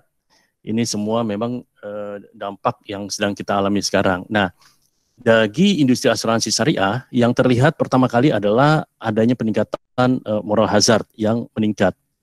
Yang kedua berarti juga faktor risiko yang meningkat. Yang ketiga, ini akan menjadi pertanyaan bersama-sama nih, apakah tarif asuransi itu kalau disesuaikan, apakah memang harus naik? Kita lihat lagi menghadapi ini semua. Tadi Pak Tony juga sharing tentang mitigasi risiko dan sebagainya. Kalau di industri asuransi syariah yang paling terlihat pertama kali adalah kita harus kembali kepada disiplin ilmu asuransi, yaitu menjaga prudent underwriting. Kita harus lebih selektif, kemudian tetap harus menerapkan tarif yang adequate. Karena di industri asuransi syariah itu ada satu dana kebajikan berupa dana tabaruk yang harus kita sisihkan untuk pembayaran klaim atau pemberian manfaat kepada para pemegang polis. Di sisi lain juga sesuai dengan POJK dan juga PSAK yang berlaku di asuransi syariah, kita juga harus tetap menetapkan reserve yang memadai. Di sisi lain tentu walaupun masa pandemi, tetap industri harus tetap fokus menjaga solvabilitas keuangan, baik dana tabaruk maupun dana perusahaannya. Kita lanjut lagi, apalagi yang dilakukan yaitu adalah penyesuaian dan reklasifikasi anggaran, dan juga tentunya pengetatan untuk anggaran-anggaran yang masih controllable. Di antaranya yang kita lihat adalah penghapusan kegiatan seperti mass gathering atau outdoor. Yang kita lihat banyak kegiatan-kegiatan industri asuransi syariah yang juga yang sifatnya mass gathering, outdoor, itu kita lihat hampir semua termasuk juga asosiasi-asosiasi juga sudah menghentikan kegiatan outdoor tersebut. Yang kedua terjadinya pengurangan biaya promosi atau event, kemudian pembatasan sponsor untuk pihak ketiga, dan sisi lain adanya alokasi pengembangan sistem teknologi informasi. Boleh dikatakan bahwa belum semua pelaku usaha asuransi syariah ini mempunyai sistem IT yang handal, sehingga gejala atau pandemi yang terjadi ini mendorong atau tanda petik memaksa para pelaku itu harus atau untuk mengalokasikan budget khusus untuk investasi di IT-nya. Kemudian di sisi lain juga perusahaan-perusahaan karena memang termasuk salah satu industri yang dikecualikan dalam PSBB, beberapa masih menjalankan usaha dan walaupun dengan protokol kesehatan dan sebagainya, sehingga harus mengalokasikan biaya khusus, yaitu biaya alokasi untuk protokol kesehatan, barangkali penyediaan masker atau misalnya hand sanitizer dan seterusnya. Kemudian kita lihat juga tadi Pak Tony juga menyebut bahwa memang adanya ini masa-masa yang tepat buat kita juga. Justru kita lihat banyak sekali pelaku usaha termasuk lembaga keuangan syariah yang mengalokasikan dana untuk donasi ataupun sumbangan, dan ini adalah timing yang pas untuk berbagi. Nanti juga di slide berikutnya juga saya akan menyampaikan manfaat lebih besar daripada berbagi atau sedekah itu sendiri. Selanjutnya kita lihat apakah alokasi anggaran SDM ini justru bertambah atau berkurang. Alhamdulillah sampai saat ini kalau di industri asuransi syariah sih belum ada laporan mengenai perumahan atau PHK. Jadi alhamdulillah, bahkan justru yang menarik adalah adanya penambahan dari sisi jumlah agen asuransi syariah selama bulan terakhir ini, karena kami juga membantu para masyarakat yang barangkali membutuhkan pekerjaan yang apakah memang terdampak atas COVID ini untuk menjadi agen asuransi syariah, kita permudah juga. Jadi ini juga terjadi lonjakan dan juga penambahan jumlah agen asuransi syariah. Ya, kalau catatan kami terakhir di bulan Maret itu kami sudah punya sekitar 330.000 agen asuransi syariah di seluruh Indonesia, dan nanti datanya barangkali akan terus bertambah, dan mudah-mudahan bisa semakin mendorong pengembangan industri asuransi syariah itu sendiri. Yang selanjutnya adalah mitigasi risiko yang dilakukan adalah melakukan IRM dan juga BCM. Ini sepenuhnya saya kutip dari rekan kami juga, ya, beliau penulis juga ada, karena sudah tampil juga di media, ini kami kutip, yaitu tetap menjaga risiko strategi, risiko operasional, risiko kredit, dan risiko kepatuhan. Kemudian tetap menjaga supply chain, kemudian juga tetap memperhatikan adanya the black swan, dan juga tentunya semua harus adhere terhadap risk culture. Artinya sekarang harus lebih waspada, seperti protokol kesehatan dan seterusnya. Ini suka tidak suka, mau tidak mau, ini akan menjadi suatu the new normal. Yang berikutnya adalah dari sisi mitigasi risiko, kita seperti kita ketahui bahwa adanya perlakuan atau penerapan 3 layer of defense. Nah, ini dari kami barangkali kita menambahkan yang terakhir, bukan terakhir sih, but not least, ya barangkali ini adalah kita menerapkan doa dan amal. Insya Allah dengan doa ini, ya, atau dengan sedekah, ya barangkali kita percaya, kita meyakini bahwa sedekah pun bisa mencegah bala. Nah, satu hal yang menarik adalah bahwa apakah benar asuransi syariah itu mendapat berkah di balik musibah. Ini barangkali kalau kita bicara secara keseluruhan industri asuransi, baik konvensional maupun syariah, kita beberapa kali teruji terhadap musibah-musibah besar. Kalau kita sebut di tahun 2001 itu pernah terjadi musibah di WTC, kemudian juga di masa krisis Indonesia juga tahun 1998, itu yang terjadi justru asuransi menjadi booming. Ini mungkin barangkali suatu fenomena yang tidak enak barangkali terdengar, bahwa bad news is the good news. Artinya industri asuransi itu mendapatkan free advertisement dengan adanya musibah-musibah. Tetapi kalau kita lihat ketika kemarin juga ada peristiwa banjir, orang baru aware, dan mungkin risk awareness-nya baru meningkat. Oh iya, saya butuh asuransi. Ketika terjadi gempa bumi, baru oh iya, saya butuh asuransi gempa bumi. Ketika terjadi kebakaran, baru oh iya, ini terjadi, risiko bisa terjadi, dan seterusnya dan seterusnya. Kita gambarkan seperti ini. Nah, dari kejadian-kejadian ini semua sebenarnya ada satu konsep yang tadi pagi juga kami mengikuti sosialisasi dan juga diskusi dengan DSN.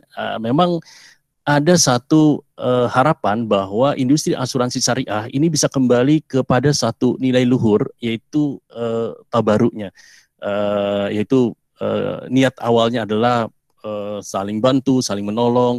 Kalau kita gambarkan seperti ini, sebenarnya gambarnya itu sebenarnya adalah untuk bagi orang untuk saling tolong menolong.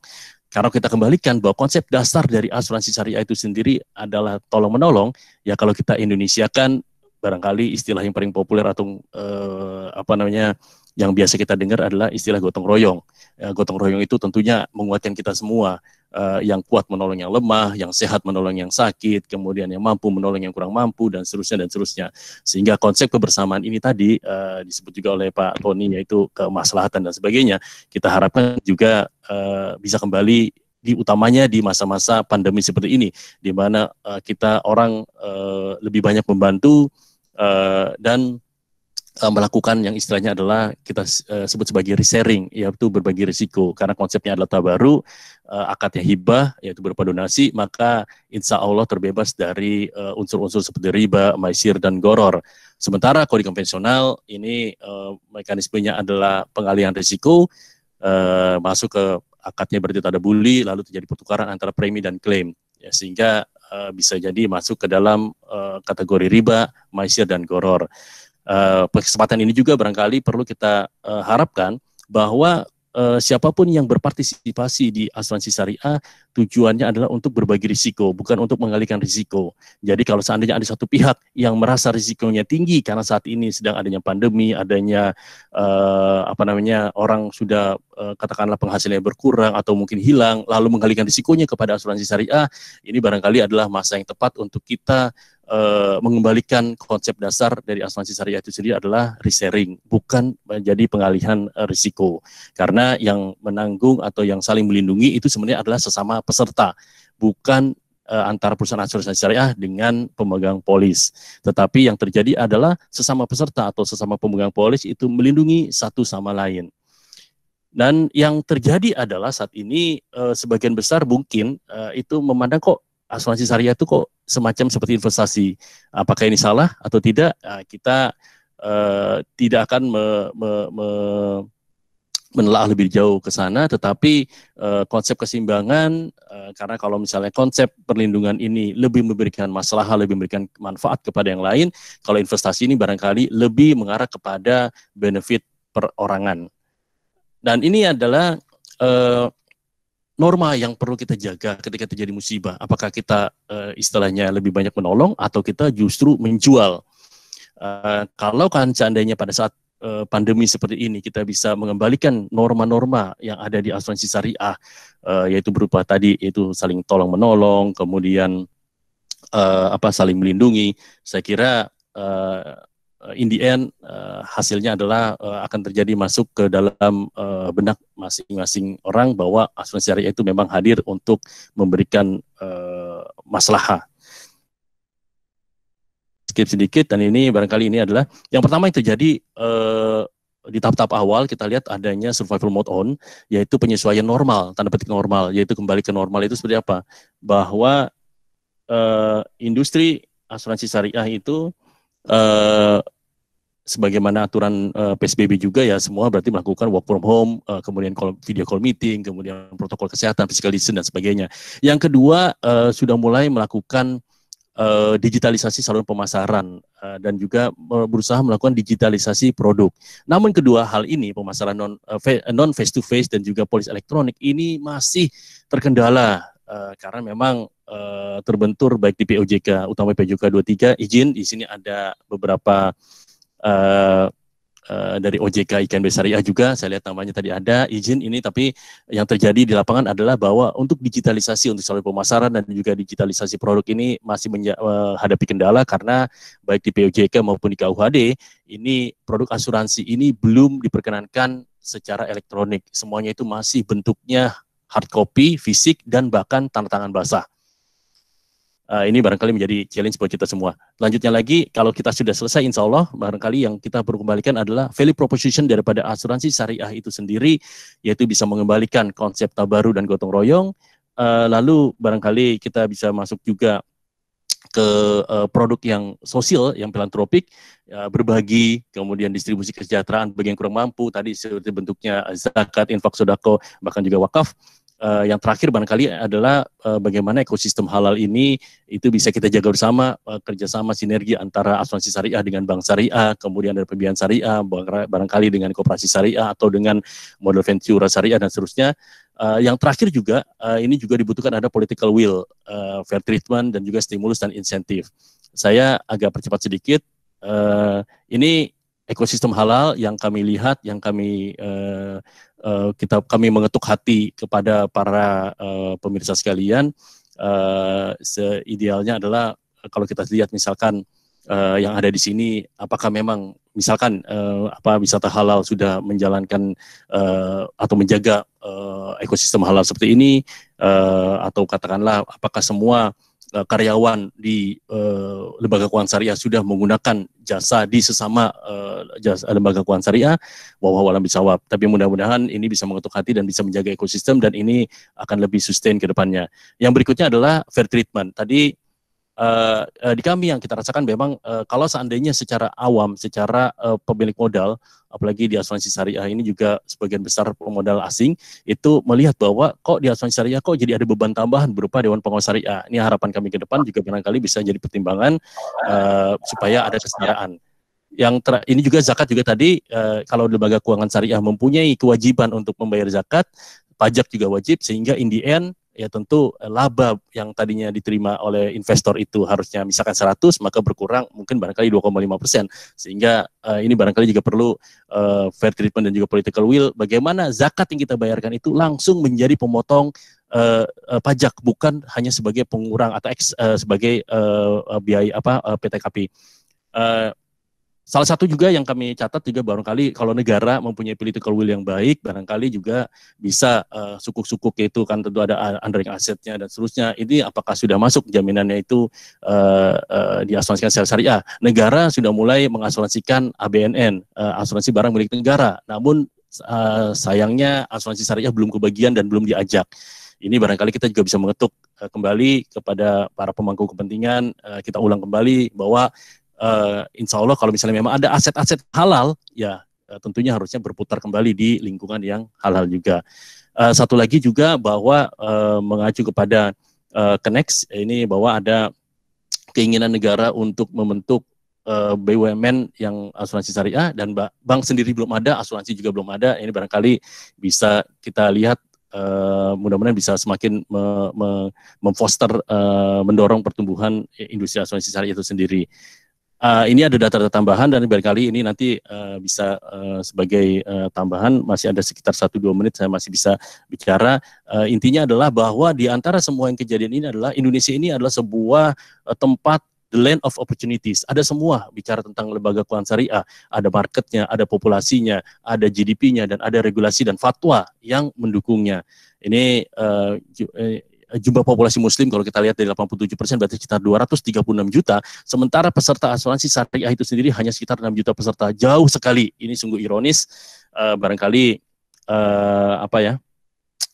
ya barangkali ini mudah-mudahan menjadi catatan buat kita semua, dan saya akan kembalikan kepada Pak Mulya Siregar selaku moderator. Baik, terima kasih Pak Nukman. Pak Erwin Nukman. Izin Pak, ini ya. Kalau saya pakai nama belakang saya Sitorus Pak. Baik Pak Erwin, Sitorus rupanya. Sitorus, ya. Anak kita juga rupanya. Anak kita Pak. Baik, tadi sudah disampaikan oleh Pak Erwin beberapa hal yang sangat menarik dari asuransi syariah.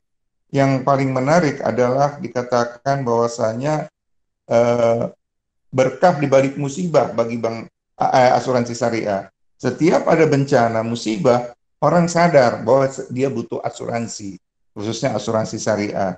Dan konsep asuransi syariah ini yang menarik adalah risk sharing, yang berturunannya adalah tabaruk, akhirnya perlindungan, intinya saling tolong-menolong atau gotong royong, bukan investasi. Dan beberapa strategi syariah yang diperlukan, kemudian strategi aftermath, ekosistem halal ini sangat penting ketika semuanya sudah menggunakan lembaga-lembaga keuangan syariah, sewajarnya lah semuanya juga menggunakan asuransi syariah. Dan ada beberapa lagi, fair treatment dan political will. Ini semuanya yang disampaikan oleh Pak Erwin. Baik, kita masih ada waktu beberapa menit lagi. Ini ada 68 pertanyaan yang ada saya catat. Dari sekian banyak pertanyaan itu, kalau kami berikan satu persatu nggak mungkin. Kita bisa sampai buka puasa nanti. Maka saya mencoba merangkumnya. Yang pertama mungkin akan saya sampaikan kepada Pak Mirza. Pertama adalah bagaimana prospek ekonomi pasca COVID-19, terutama terhadap industri perbankan, termasuk industri perbankan syariah. Kemudian yang kedua, menurut pendapat Bapak, bagaimana proyeksi dampak terburuk pandemi terhadap Indonesia secara ekonomi dan sosial? Dan ada satu lagi yang terakhir, ini dari wartawan, Pak. Menarik sekali pertanyaan dari wartawan ini. Wartawan menanyakan, apakah menurut Pak Mirza quantitative easing dapat diimplementasikan dalam bentuk cash money yang dibagikan ke yang terkena dampak COVID, seperti pengangguran akibat PHK dan UMKM, daripada quantitative easing melalui pembelian SBN, term repo, dan lain-lain yang jatuh-jatuhnya lagi-lagi ke ekonomi hutang piutang. Ini Pak, 3 pertanyaan untuk Pak Mirza. Apakah mau langsung dijawab dulu atau saya sampaikan semua pertanyaan? Saya sampaikan saja dulu barangkali pertanyaannya ya. Nanti Bapak-Bapak siap untuk menjawabnya. Untuk Pak Tony, dari rangkuman pertanyaan ini kami ada 2 pertanyaan. Apakah dampak positif dari pandemi COVID-19 kepada industri perbankan syariah? Jadi yang ditanya bukan dampak negatif, Pak Tony, tapi dampak positif dari pandemi COVID-19 kepada industri perbankan syariah. Yang kedua, pada pandemi COVID-19 ini, mana yang lebih tahan banting? Bank syariah atau bank konvensional? Jika dibandingkan saat krisis moneter tahun 1998. Itu dia. Ada 2 pertanyaan. Kemudian untuk Pak Erwin, ada 2 pertanyaan. Yang pertama, seberapa kuat industri asuransi syariah mampu bertahan dalam situasi pandemi ini, serta langkah-langkah yang akan dilakukan sebagai langkah antisipasi agar kedepannya dapat memitigasi risiko pandemi ini. Yang kedua, kekuatan apa yang dimiliki industri asuransi syariah dalam menghadapi pandemi ini? Begitu kira-kira pertanyaan untuk Pak Erwin. Kami persilahkan Pak Mirza untuk menjawab pertanyaannya dulu barangkali. Kami persilahkan Pak Mirza. Terima kasih Pak Mulya. Bagaimana dampak dari COVID terhadap ekonomi? Tadi kami sudah ceritakan bahwa ya pasti karena kegiatan ekonomi masyarakat bisa berhenti, baik itu rumah tangga maupun perusahaan, baik UMKM maupun yang besar, baik kegiatan dalam negeri maupun kegiatan ekspor. Jadi memang dampak kepada pendapatan masyarakat itu kan cukup signifikan ya, turun. Kemudian dampak kepada revenue perusahaan, baik itu UMKM maupun yang perusahaan besar juga dampaknya signifikan. Nah, jadi memang tergantung berapa lama, satu tergantung pada keberhasilan kita melandaikan kurva, dan kedua adalah tergantung berapa lama PSBB atau work from home atau lockdown-nya ini akan berlangsung gitu. Nah, memang kalau kita lihat beberapa negara, termasuk juga Indonesia, setelah lihat angka-angka ekonominya itu turun drastis, kemudian desakan untuk membuka lockdown itu menjadi semakin mencuat gitu, termasuk juga di Indonesia. Kita perhatikan bahwa setelah angka kuartal 1 PDB yang hanya 2,97%, padahal tadinya diperkirakan masih di sekitar 4,2%, 4,3%, kemudian kita lihat bahwa desakan untuk segera membuka PSBB, membuka lockdown-nya itu kemudian semakin mencuat gitu. Itu juga terjadi di Amerika maupun di banyak negara lain. Jadi memang kemungkinan ekonomi Indonesia ini kalau kuartal 1 hanya 2,97, kuartal 2 itu adalah kita sudah masuk ke PSBB, kemungkinan besar akan negatif, dan mungkin kuartal 3 juga kita mungkin masih negatif growth, walaupun PSBB misalnya secara bertahap dibuka di bulan Juni, tapi rasanya pertumbuhan year on year di kuartal 3 kemungkinan masih negatif, baru mungkin di kuartal 4 baru mungkin bisa mulai sedikit positif. Jadi mungkin kuartal 4 kita bisa bicara mungkin di level sekitar 1%, 2%, sedangkan kuartal 2, kuartal 3 masih negatif. Sehingga memang kemungkinan memang pertumbuhan ekonomi Indonesia tahun 2020 ini ya mungkin negatif sampai mungkin ya maksimum cuma plus 0,5 atau sampai maksimum 1% mungkin. Tapi chance bahwa negatif growth di tahun 2020 ini menjadi sangat nyata.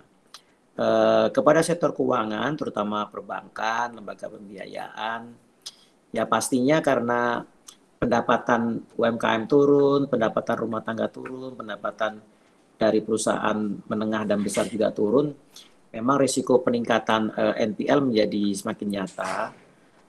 Maka dari itu kenapa OJK membuat aturan pelonggaran CKPN ya terkait untuk NPL, dan juga pemerintah membuat program untuk membantu terkait dengan subsidi bunga ya kepada UMKM gitu. Jadi memang di seluruh dunia pasti menghadapi problem yang sama, yaitu NPL meningkat. Tapi memang yang alhamdulillah adalah kecukupan permodalan perbankan Indonesia ini relatif tinggi.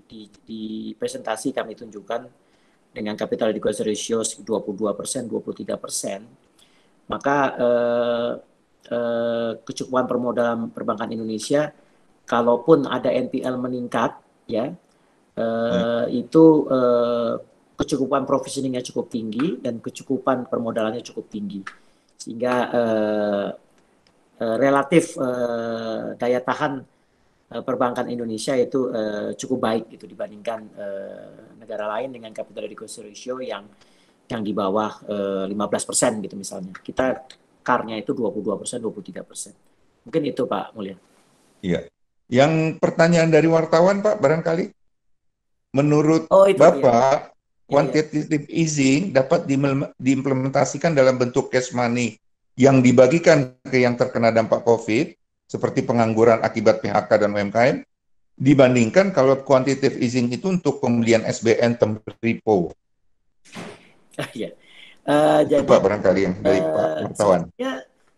Begini ya, jadi kan pemerintah Indonesia APBN-nya kan defisit meningkat karena penerimaan turun, pajak turun, cukai turun, non pajak turun, sedangkan pengeluaran buat bansos dan pengeluaran buat sektor kesehatan itu meningkat ya. Nah, kemudian defisit melebar kan harus dibiayai. Nah, pembiayaannya itu sebagian datang dari investor dalam negeri, sebagian kecil dari investor luar negeri, jauh lebih kecil dibandingkan biasanya, dan sebagian datang dari Bank Indonesia, gitu. Nah, jadi Bank Indonesia sekarang sudah mulai masuk di pasar primer untuk pendanaan APBN karena sudah diberi mandat, sudah diberi kewenangan di Perpu kemarin, begitu. Nah, jadi sebenarnya secara tidak langsung bansos yang dibagikan kepada masyarakat saat ini, berbagai bansos tersebut, sebenarnya sebagian datangnya dari quantitative easing yang dilakukan oleh Bank Indonesia tersebut, begitu. Ya, Pak. Oke, jadi Mbak wartawan, ini sudah dijawab oleh Pak Mirza ya. Selanjutnya Pak Tony mungkin bisa menjawab 2 pertanyaan tadi, dampak positif dari pandemi COVID-19 kepada industri perbankan syariah. Terima kasih, ini pertanyaan yang cukup menantang nih Pak. Dampak positif. Bukan dampak negatif, tapi positif justru. Dampak positif. Dampak positifnya Bapak Ibu, mungkin ada satu hal yang sudah sering di media, ini adalah jawaban yang sifatnya umum ya. Kebetulan kami di Mandiri Syariah itu ada di dalam mobile banking kita ada feature tentang infak zakat sedekah siswap. Nah, ini yang menarik kalau kita bicara dampak positifnya pasti yang pertama insya Allah mudah-mudahan dengan adanya konsep yang saya sampaikan di dalam Labaruki Bank Syariah itu ada konsep zakat dan segalanya. Ini kita juga mungkin kalau di bahannya kita tampilkan di Mandiri Syariah sendiri maupun di mana di kawan-kawan perbankan syariah melakukan aksi sosial dan segalanya, itu dampak positifnya akan semakin mengikat engagement daripada market yang khusus market syariah. Mudah-mudahan yang pertama itu ya. Yang kedua, ada sesuatu yang menarik di data kami. Di data kami itu Bapak Ibu, di Mandiri Syariah itu kita ada profile kita, feature kita, siswap yang saya katakan tadi. Ini sesuatu yang menarik. Siswap kita jadi di siswap yang mungkin di profile Mandiri Syariah itu bedanya dengan bank konven, salah satu di feature mobile bankingnya adalah selain kita kepentingan kebutuhan terpenuhi ada, kita sediakan mau transfer, mau bayar, mau apapun ada, GoPay, OVO ada, tetapi yang spesifik syariah selalu ada sesuatu yang spesifik nilai tambah di fiturnya, ada siswap, kemudian wakaf, kemudian juga arah kiblat, masjid terdekat. Inilah yang membedakan mungkin di mobile banking syariah dan non syariah. Nah, yang menarik Bapak Ibu bahwa di era COVID ini, kita justru melihat ini giroh semangat berbagi yang kami lihat di data kami ini. Pertama di infak sodakoh, ini ada datanya. Infak sodakoh ini itu naiknya hampir 60%. Boleh dikatakan di biasanya di infak sedekah kita itu rata-rata dulu per bulan kita terima di kisaran dulu sebelum kami masukkan dengan mobile banking hanya di ATM itu rata-rata per bulan kita terima dari nasabah yang bertransaksi dan yang zakat dan segalanya itu 500 juta. Setelah kami masukkan di mobile banking itu bisa sampai 2 miliar per bulan dan sekarang itu hampir 3 miliar lebih. Nah ini mungkin kalau dikatakan apakah dampak positif daripada ini karena spirit berbagi semakin besar, kemudian juga akan memberi, insya Allah ini akan membangun sistem perbankan syariah yang lebih baik. Yang saya katakan tadi, kita bukan hanya konsep komersial, tetapi kita konsep sosial. Dan ini akan membangun, insya Allah akan semakin membangun kesadaran, persepsi masyarakat terhadap perbankan syariah. Ini yang pertama kalau boleh dikatakan kalau dampak positifnya secara impact bisnisnya mudah-mudahan ke depan akan semakin membangun hal baik di perbankan syariah. Di awal ini itu dulu Bapak Ibu, mungkin di hal-hal yang lain saya akan lupa nanti kalau keinget. Kemudian yang kedua tadi Pak Mulya ada pertanyaan bank syariah dengan bank korban akan lebih tahan mana kan gitu ya? Ya, lebih tahan mana? Betul. Satu yang saya katakan konsep ada natural mitigasi itu satu hal, tetapi juga Bapak Ibu kita sadari di dalam konsep syariah itu di dalam pembiayaan ada konsep murabahah musyarakah. Nah ini ketika portofolio mayoritas di bank syariah itu juga murabahah jual beli gitu ya. Ini tergantung nanti di dalam restructuring yang kita lakukan, marginnya kita turunkan dan kita diskon gitu. Yang kemudian kita kompensir dengan strategi yang saya sampaikan tadi, mitigasinya strateginya dengan strategi yang saya sampaikan, kemudian kita cari sumber bibis yang lain, cost efisiensi dan segalanya. Namun kalau menjawab pertanyaan bank syariah dengan bank konven akan lebih tahan mana? Mungkin jawabannya tidak ada jawaban yang pas, tapi saya katakan satu kelebihan dari bank syariah konsep tadi, natural mitigasi, seandainya portofolio paling tidak portofolio di bank syariah itu kalau nggak salah saya ingat itu hampir 55% itu di murabahah. Jadi ada yang lain yang di sekitar 40 sekian persen di mudarobah apapun di ijaroh. Itu mitigasi sebagian. Yang kedua sangat tergantung daripada portofolio di perbankan masing-masing syariah menempatkan portofolionya.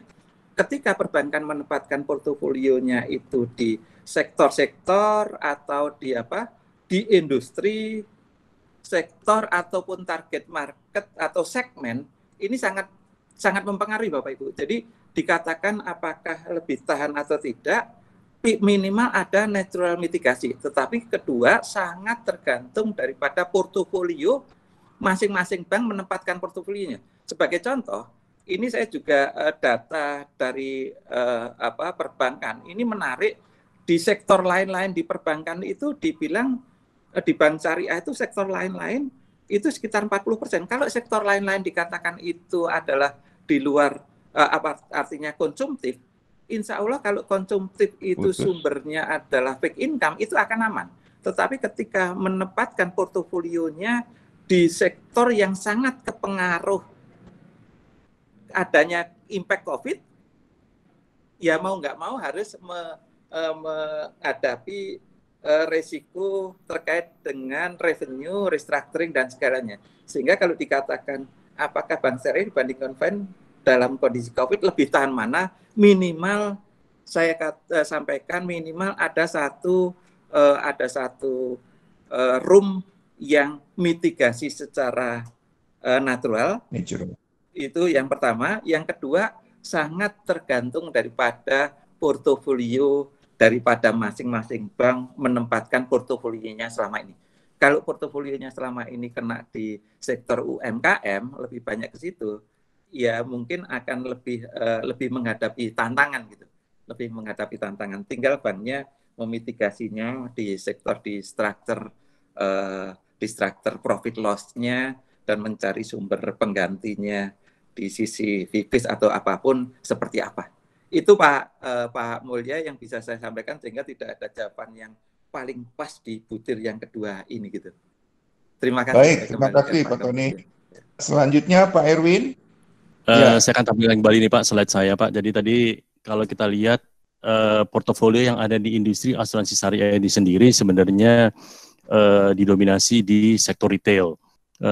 Asosiasi kami agak menghindar menjawab sesuatu yang forecast Pak. Ini kami tidak ingin mendahului Pak, tetapi kami hanya ingin memberikan gambaran yang normatif bahwa selama ini boleh dikatakan industri asuransi syariah sejak tahun 1994 sudah hadir.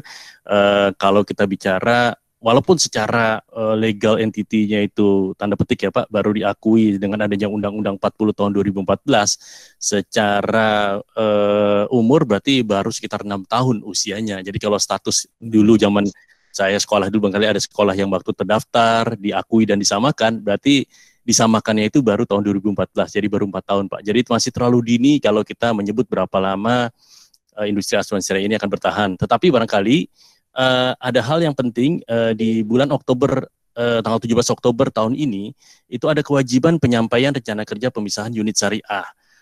Artinya ini merupakan sebuah seleksi alam. Apakah unit-unit syariah yang ada saat ini total ada 60 ya Pak, ada sekitar 60 unit syariah di asuransi syariah, di asuransi syariah. Ini apakah mereka akan decide untuk mendirikan perusahaan baru atau mereka akan mengalihkan portofolionya ke perusahaan asuransi syariah lain. Jadi ini barangkali juga kalau mau ditunggu ini akan lebih kelihatan, ini natural expiry-nya mungkin kelihatan di bulan Oktober nanti. Karena kalau sekarang kita jawab juga kalaupun survive, tetapi ketika mereka tidak decide untuk menyampaikan atau tidak menentukan sikap mengenai ketentuan ini, maka pada akhir atau di Oktober 2024 ya itu tentunya harus tutup dengan sendirinya. Kalau menyambung hal ini juga barangkali ke pertanyaan kedua, yaitu adalah apa sih kekuatan yang dimiliki oleh industri asuransi syariah.